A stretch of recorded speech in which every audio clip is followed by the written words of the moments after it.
Hi everybody, ഇന്നിൻ്റെ കൂടെ Karthik, യൂണിവേഴ്സലിലെ IIT ബാച്ചിലെ വിദ്യാർത്ഥിയാണ്. ഈ വർഷത്തെ മെയിൻ പരീക്ഷയിൽ 97.4% വാങ്ങി കോഴിക്കോട് NITയിൽ പ്രൊഡക്ഷൻ എഞ്ചിനീയറിങ്ങിന് അഡ്മിഷൻ നേടിയിരിക്കുകയാണ്. കാർത്തികിൻ്റെ കൂടെ അച്ഛനും അമ്മയും എത്തിയിട്ടുണ്ട്. നിങ്ങൾക്ക് കാർത്തികിനെയും അച്ഛനെയും അമ്മയെയും കാണാം, കേൾക്കാം. എൻ്റെ പേര് കാർത്തിക്. ഞാൻ ഇവിടുത്തെ IIT ബാച്ചിൽ പഠിച്ച കുട്ടിയാണ്. ഇപ്പോൾ കഴിഞ്ഞ മെയിൻസിൽ 97.4% മാർക്ക് ഉണ്ടായിരുന്നു. അപ്പോൾ ആ ഒരു മാർക്ക് വെച്ച് എനിക്ക് കോഴിക്കോട് NITയിൽ പ്രൊഡക്ഷൻ എഞ്ചിനീയറിംഗ് കിട്ടി. അതിന് ചേർന്നു. ഇനിയിപ്പോൾ 14-ാം തീയതി അങ്ങോട്ട് ചെല്ലണം. 14-ാം തീയതി ചെന്ന് അവിടുത്തെ ചെറിയൊരു പ്രൊസീജിയറൊക്കെ കഴിഞ്ഞിട്ട് ഹോസ്റ്റലിൽ ചെന്ന് ചേരണം. 16-ാം തീയതി ക്ലാസ് തുടങ്ങും. അതിന് മുമ്പായിട്ട് ഇപ്പോൾ ഒരു 2 ദിവസം മുമ്പ് വന്നതാണ്. സാറുമാരെയും ടീച്ചേഴ്സിനെയും ബാക്കി കുട്ടികളൊക്കെ ഒന്ന് കാണാൻ വേണ്ടി വന്നതാണ്. ഫ്രണ്ട്സിനെയൊക്കെ ഒന്ന് കാണണം. പിന്നെ പ്രത്യേകിച്ച് സാറിനെ കാണാൻ വേണ്ടി മാത്രമായിട്ടാണ് വന്നത്. ഞാൻ ഈ പ്രൊഡക്ഷൻ എഞ്ചിനീയറിങ്ങിന് പോകാനുള്ള കാരണം, അധികം ആൾക്കാരൊന്നും ഈ പ്രൊഡക്ഷനെ കുറിച്ച് കേട്ടിട്ടുണ്ടാവില്ല. ഒന്നാമത് ഈ NIT കാലിക്കറ്റ് എന്ന് പറഞ്ഞാൽ അടുത്ത് തന്നെയാണ്, കുറച്ച് ദൂരമേ ഉള്ളൂ ഇവിടുന്ന്. പിന്നെ എനിക്ക് CSE ബാക്കിയുള്ള അങ്ങനത്തെ ബ്രാഞ്ചുകളൊന്നും താല്പര്യമില്ല. മെക്കാനിക്കലിനോടായിരുന്നു താല്പര്യം. ഈ പ്രൊഡക്ഷൻ എന്ന് പറഞ്ഞാൽ മെക്കാനിക്കലിൻ്റെ കുറച്ച് എടുത്തു വരുന്നൊരു ബ്രാഞ്ചായിട്ടാണ് ഞാൻ അന്വേഷിച്ചപ്പോൾ കേട്ടത്. അപ്പോൾ ഒരു നല്ലൊരു ഓപ്പർച്യൂണിറ്റി തോന്നി. കുസാറ്റിൽ ഒരു CSE കിട്ടിയായിരുന്നു. പിന്നെ കീമിന് അത്യാവശ്യം നല്ലൊരു സ്കോർ ഉണ്ടായിരുന്നു. ഒരു 1800 സംതിങ് റാങ്ക് ഉണ്ടായിരുന്നു. പക്ഷേ NIT കാലിക്കറ്റിൽ പ്രൊഡക്ഷൻ കിട്ടിയപ്പോൾ നല്ല സന്തോഷമായി, വളരെയധികം സന്തോഷമായി.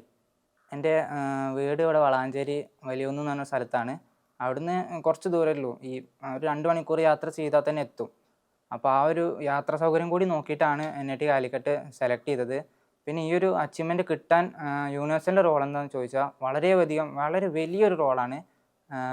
ഞാൻ പഠിക്കാൻ കുറച്ച് പിന്നോക്കമായിരുന്നു. പക്ഷേ ഇവിടുന്ന് ഓരോ സാറുമാരും നമ്മളെ പഠിപ്പിച്ച് സാറുമാർ എപ്പോഴും നമ്മൾക്കൊരു സപ്പോർട്ട് ഉണ്ടായിരിക്കും. അത് സാറിൻ്റെ ആണെങ്കിലും മെൻറ്റേഴ്സിൻ്റെ ആണെങ്കിലും പേഴ്സണലായിട്ട് ഭയങ്കര ഒരു സപ്പോർട്ട് ഉണ്ടായിരിക്കും. അത് എപ്പോഴും ഉണ്ടായിരിക്കും. നമ്മളിപ്പോൾ എത്ര ഡൗൺ ആയാലും എന്തായാലും അവരെപ്പോഴും നമ്മളൊപ്പം ഉണ്ടായിരിക്കും.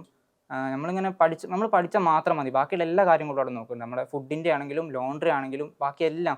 ഞാൻ ഹോസ്റ്റലിൽ നിന്ന് പേഴ്സണലി ഹോസ്റ്റലിലേക്ക് ഭയങ്കര ഫേവറേറ്റ് ആയിരുന്നു. അപ്പോൾ ഹോസ്റ്റലിൽ നിൽക്കുമ്പോൾ നമുക്ക് ആദ്യം ചെറിയൊരു പ്രശ്നമൊക്കെ വരും. ആദ്യം മനസ്സൊരു സുഖം ഉണ്ടായിരുന്നില്ല. ആദ്യം വീട്ടിലേക്ക് പോകാൻ ഭയങ്കര ആഗ്രഹമായിരുന്നു. പിന്നെ ഇവിടുന്ന് ഒരു കോൺസ്റ്റൻ്റ് ഒരു പുഷ് ഉണ്ടായിരുന്നു. ലൈക്ക് സാർമാരുടെ മെൻറ്റേഴ്സിൻ്റെ, പ്രത്യേകിച്ച് സാറിൻ്റെ. ഞാൻ സാറിനെ കുറേ വട്ടം കാണാൻ പോയിട്ടുണ്ട്, കുറേ റീസൺസ് കാരണം. അപ്പോൾ സാർ കുറേ സഹായിച്ചിട്ടുണ്ട്. പിന്നെ നമ്മളെ ക്ലാസ്സിൻ്റെ കാര്യമാണെങ്കിൽ ഒക്കെ ഒരു പെർഫെക്റ്റ് ടൈമിലാണ്. ലൈക്ക് ഇത്ര സമയം ക്ലാസ് തുടങ്ങും, ഇത്ര സമയം അവസാനിക്കും, ഇത്ര സമയത്തിൽ നമ്മൾ ഫുഡ് കഴിക്കണം. പിന്നെ അതല്ലാതെ ഹോസ്റ്റലിലെ കാര്യമാകുമ്പോൾ ഇത്ര സമയത്തിൽ നമുക്ക് ഹോസ്റ്റലിൽ തുടങ്ങും. അവിടെ ഒരു ഫുഡ് കഴിക്കാൻ ഒരു ടൈമുണ്ട്. പിന്നെ നമ്മൾ പഠിക്കാൻ ഇരിക്കുകയാണെങ്കിൽ അവിടെ ഇരിക്കണം, അവിടെ ഇരുന്ന് പഠിക്കണം, അത്രേ ഉള്ളൂ. നമ്മളെ നോക്കാൻ വാർഡന്മാരുണ്ട്. വാർഡന്മാർ ഭയങ്കര ഹെൽപ്പ് ചെയ്തിട്ടുണ്ട്. ലൈക്ക് നമ്മളെ എല്ലാ കാര്യങ്ങളും വാർഡന്മാരും നമ്മൾ നോക്കും. ഹോസ്റ്റലിലുള്ള എല്ലാ കാര്യങ്ങളും വാർഡന്മാരും, ഇവിടെ എല്ലാ കാര്യങ്ങളും മെൻറ്ററും സാറും ഉണ്ടാവും. അപ്പോൾ അതിൻ്റെ ഒരു ടെൻഷൻ ഉണ്ടായിട്ടില്ല. പഠിച്ചാൽ മാത്രം മതി. പിന്നെ പ്രത്യേകിച്ച് താങ്ക്സ് പറയേണ്ടത് എൻ്റെ അച്ഛനെയും അമ്മേനെയാണ്. ഇവരെപ്പോഴും എൻ്റെ ഒപ്പം ഉണ്ടായിട്ടുണ്ട്. ഞാൻ ഇവിടുന്ന് പോകുമ്പോൾ വീട്ടിലേക്കാണ് പോവുക. നമുക്ക് ലീവ് ഒരു മാസത്തിൽ 2 ദിവസമൊക്കെ ലീവ് കിട്ടും. അപ്പോൾ ഈ വീട്ടിലേക്ക് പോകുമ്പോൾ ആ ഒരു സന്തോഷത്തിലാണ് പോവുക. ആ സമയത്ത് ഇവർ നമ്മൾ പഠിക്കാൻ നല്ല എൻകറേജ് ചെയ്യും. ആ ഒരു മാസം ഇങ്ങനെ ഡൗൺ ആയി വന്നിട്ട് വീട്ടിലേക്കാണ്ട് എത്തുമ്പോൾ പിന്നെ ഒരു മേലേക്കാണ്ട് കയറും.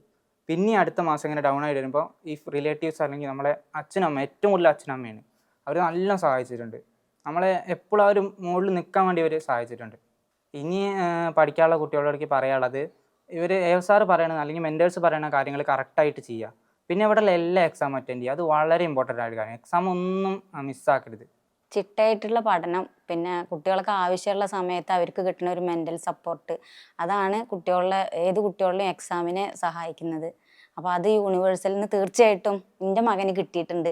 എല്ലാ കുട്ടികൾക്കും അത് കിട്ടും തന്നെ ഞാൻ വിശ്വസിക്കുന്നു. ഞങ്ങളൊരു സാധാരണ കുടുംബമാണ്. വലിയ സാമ്പത്തികമില്ല, നല്ലൊരു ഇടത്തരത്തിലുള്ളതാണ്. അപ്പോൾ ഇവിടെ അത്രയ്ക്ക് സാധാരണക്കാർക്ക് പഠിക്കാൻ പറ്റിയൊരു സ്ഥാപനമാണ്. ഫീസിൻ്റെ കാര്യമായാലും എന്ത് കാര്യമായാലും. പിന്നെ ഒന്നാമത്തേക്ക് മെയിനായിട്ട് പറയാനുള്ളത് ഭയങ്കര സ്ട്രിക്റ്റ് ആയ കാരണം വീട്ടിലൊക്കെ ആകുമ്പോൾ പിള്ളേരെ ഈ മൊബൈലൊക്കെ എടുത്തിട്ട് അതല്ല 24 മണിക്കൂറും.